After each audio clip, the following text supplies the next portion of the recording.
I wanted to get you down to talk about, this roller coaster of a ride we're in right now in precious metals. Yeah. One day we're up 10%, one day we're down 20%. It's really volatile, specifically for silver. Where do you think we're heading now in 2026 for silver and gold?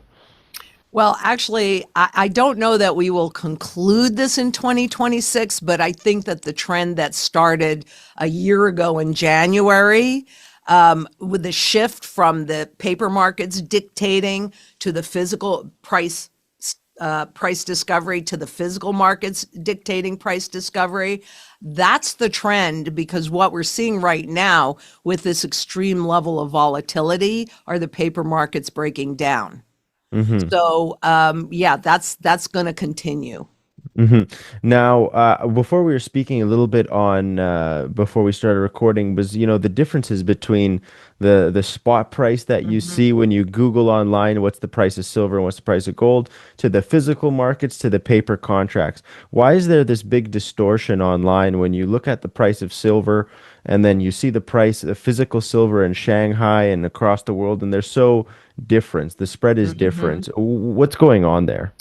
That's it. It's a structural shift. It is a major, major structural shift away from what was prior to 1971. That's when the current contracts, the spot market contracts for gold and silver were created. And they were designed as a tool of perception management, which is actually a real formalized program for the government. Because Wow. if they can manage how you perceive things, then they can dictate the direction that you go in, which is their direction. But considering what was happening in the early 70s, we were shifting completely off the gold standard. And really, what did we do? We confiscated gold. I never thought about it like this, but was working on some confiscation stuff. And I went, wait a minute. Foreign governments sent over their gold for safekeeping here in the US with the Bretton Woods promise that they could convert their dollars that they were holding in its place of the gold for the gold whenever they wanted to. And then Nixon said, nope, you can't have it. That is a confiscation, period. Even though nobody likes to say it because, you know, they don't want anybody to think that there could possibly be another overt confiscation, Right. particularly in the US, let alone anywhere else. Canada is real ripe for that, even though they've never had a formal confiscation. So, the spot contracts are about pushing people away from the metals forever until this shift a year ago in January happened, where a contract for delivery was actually for both gold and silver happened quite a bit. Contracts, they wanted to take delivery of the physical metal. But in the Hmm. US, we're primarily contract driven. It's everywhere else in the world. You brought up the Shanghai Exchange, LBMA, right? The refineries in Switzerland. In Europe and everywhere else in the world, they're more physically driven. But now all of a sudden, so much of that physical inventory was shipped here to the US. A little bit has gone back there, but really the lion's share of it was not only shipped to the US, but delivered out to whoever demanded delivery, Right. which I don't think we're done seeing those fireworks yet. But that was really a major, major shift. So, of course, paper contracts, you can create as much gold and silver as you want to. It's Right. cheap, it's easy, it's no big deal. And it's just typically about, buying the contract here, selling it there, and making your spread. But in at the Shanghai Exchange, where it's physical, or even here where we had backwardation, where the current price to take delivery of gold and silver was higher than the futures market, which is typically an anomaly. I mean, that's what's showing the cracks, and how this is growing larger and larger and larger. Mhm. So I'm excited about it. It's about time. In 2025, we had rumors circulating about, oh, they should audit Fort Knox. We had President Trump. We had President Trump come out. We also had Elon Musk call for an audit at Fort Knox for where's the gold. Why do you think every time it bubbles up and then it just goes away? And now we're in 2026. Seems like nobody's talking about it again until the next big person brings it up. But why? Why do you think every time we get close to auditing Fort Knox, it never happens? Is it like what's happening there? I think the emperor would be discovered to have no clothes. So they wouldn't USA doesn't have the gold they say they have.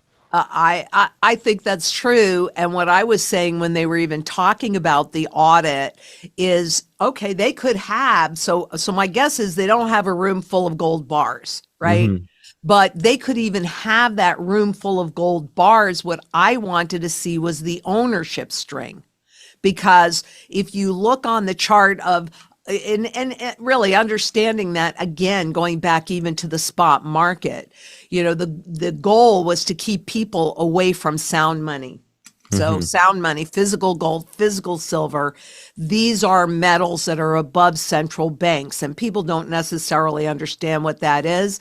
But I can sit here and I can tell you there are 33 individual users of physical gold in the global economy.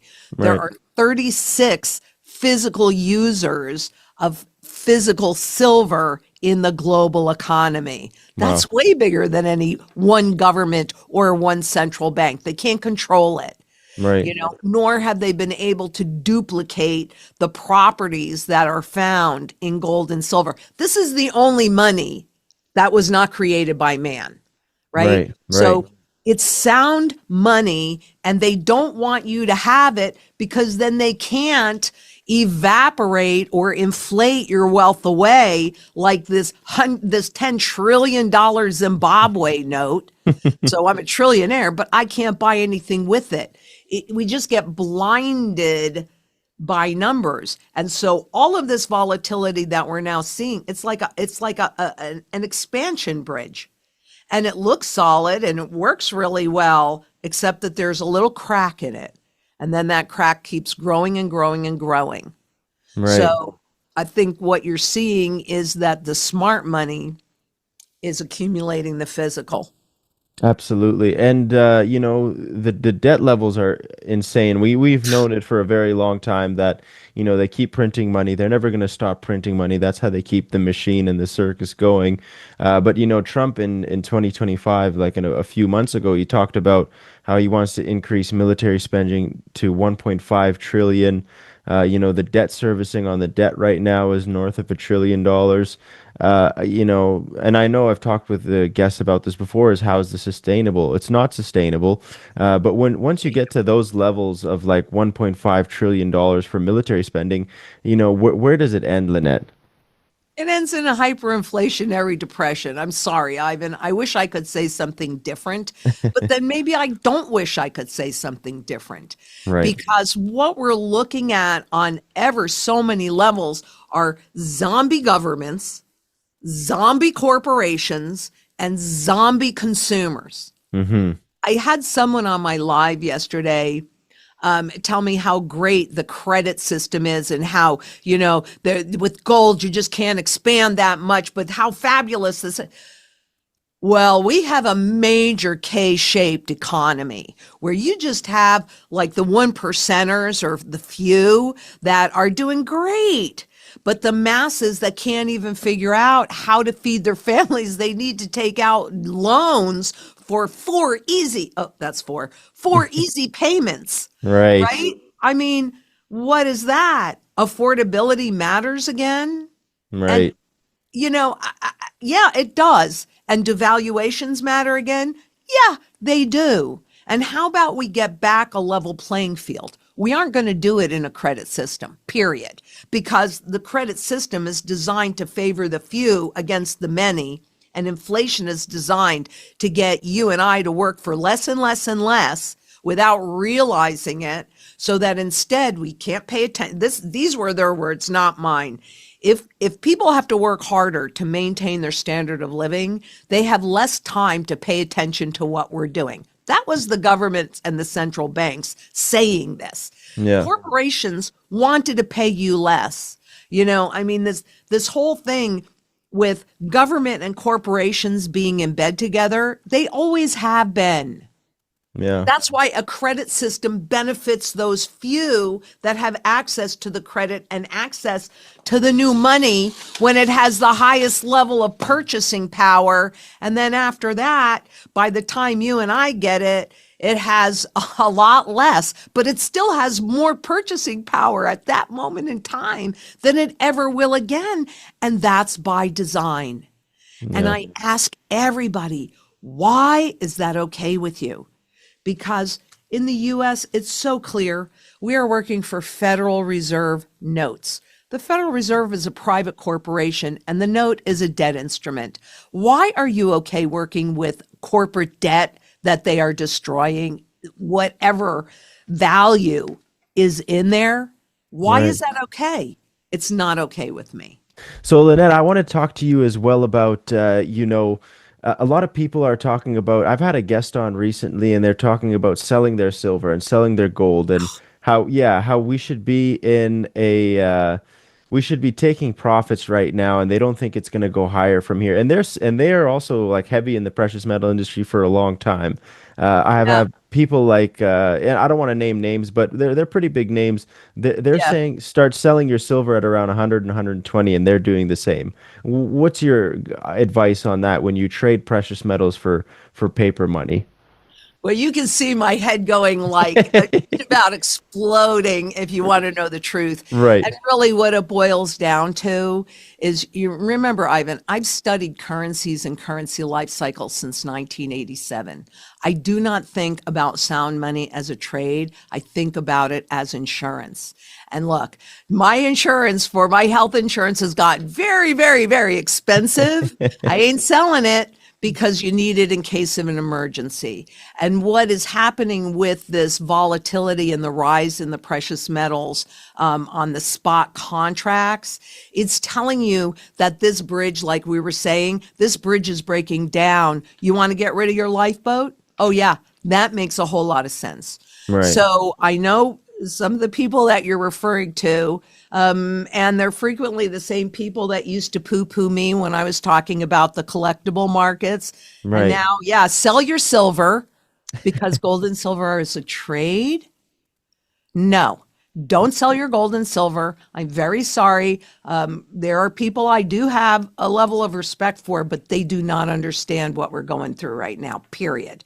We are resetting from the current system that I raise my right hand to God, no crosses count, right? The system died in 2008 and they had to rush to set up a new system. And hey, these same people are, big crypto people too, a lot of them, Yeah, right? that's true. So they're embracing the surveillance economy. I do not embrace that. I want to get sound money, which means here's a concept: redeemable gold back in the global monetary system again, because I want this level playing field for my children, for your children, for our grandchildren, for our great grandchildren, and down the road. We have to take our power back, because look at how great the public has done with those that are in power. They've done Yeah. just great, having to borrow money in 4 easy payments to feed their children, not being able to afford a house, not being able to afford an education, not being able to afford barely anything. Yeah. So why would we allow them to stay in power, and not only stay in power, but give them even more control?